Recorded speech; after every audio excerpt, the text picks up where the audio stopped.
Hi, everybody. Welcome. Hi, everybody. Welcome to Getting Back to Me, both sides of the story, where I read a little bit and we get to hear Marcy's side of the story or her perspective, as it's turning out to be in some cases. I'm Marcy, by the way. This is Scottie.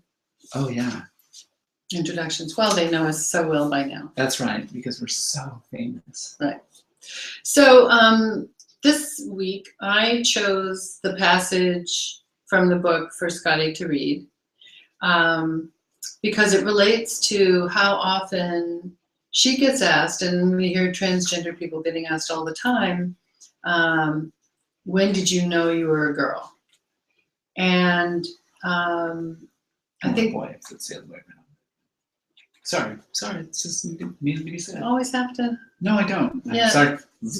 That'll be the day. So I feel like this is an important little passage to read because it's pivotal. It's pivotal in Scottie's life as a 4-year-old, not discovering that she was a girl. Because I think many transgender people will say, not all, everybody has a different experience, but she always knew that she was a girl. But what did become clear is that for some reason that was not cool. And I think this particular experience really points to that pivotal time in her life when she learned that. And that's what led to much of the decisions and choices and actions thereafter. So are you up for reading this part? Yep. Okay.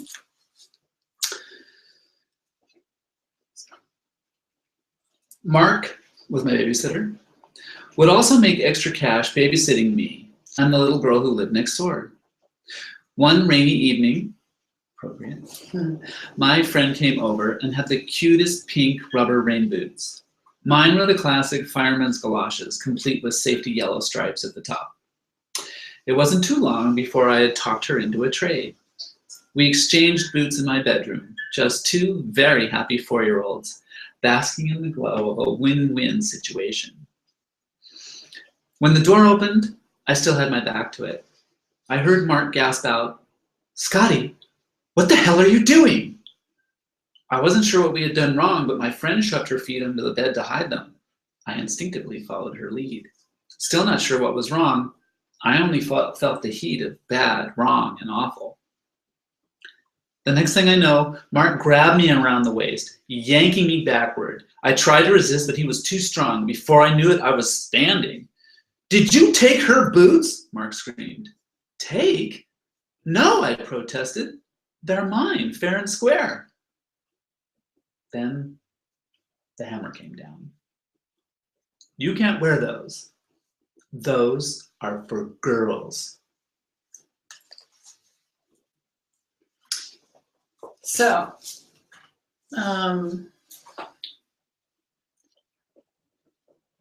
that's probably one of the first of many messages you got as a child, that whatever you were doing, if it was girly, it wasn't okay. So it just makes me sad to think how many kids are in that same situation even now, though we have a lot more understanding and education about what this is, but how many shut down and out of fear and being attacked. And we had quite a interesting time actually preparing for one of our talks next week in just coming up with some of the phrases we grew up with as children that made it wrong to be girly if you were a boy, or the other way around. Made being a girl wrong for a lot of people. Yeah, I mean, sometimes it makes a girl being wrong for being a girl, for that matter. Yeah. So, so I think this points out how it's not that Scottie discovered she was a girl. It's more like you've said in the past that you discovered that it wasn't okay. It wasn't okay to be a girl. Yeah, that's what I meant. Yeah, wasn't okay. Yeah. So I actually think it's a good exercise for everybody to stop and think about messages that we got as children, because it doesn't have to be anything about being transgender or being gay or being any part of the LGBTQ community that we get messages from society, from parents, from peers, from schools, from television, whatever it is, about what's okay and what's not okay.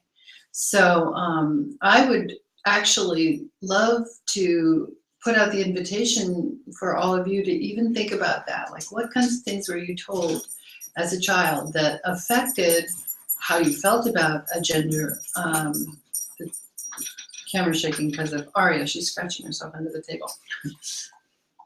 But maybe just take a few minutes to think about it yourself. And we'd love to hear from you. Email us the, oh my God, I didn't realize this, but my mother always used to say to me, ta-da.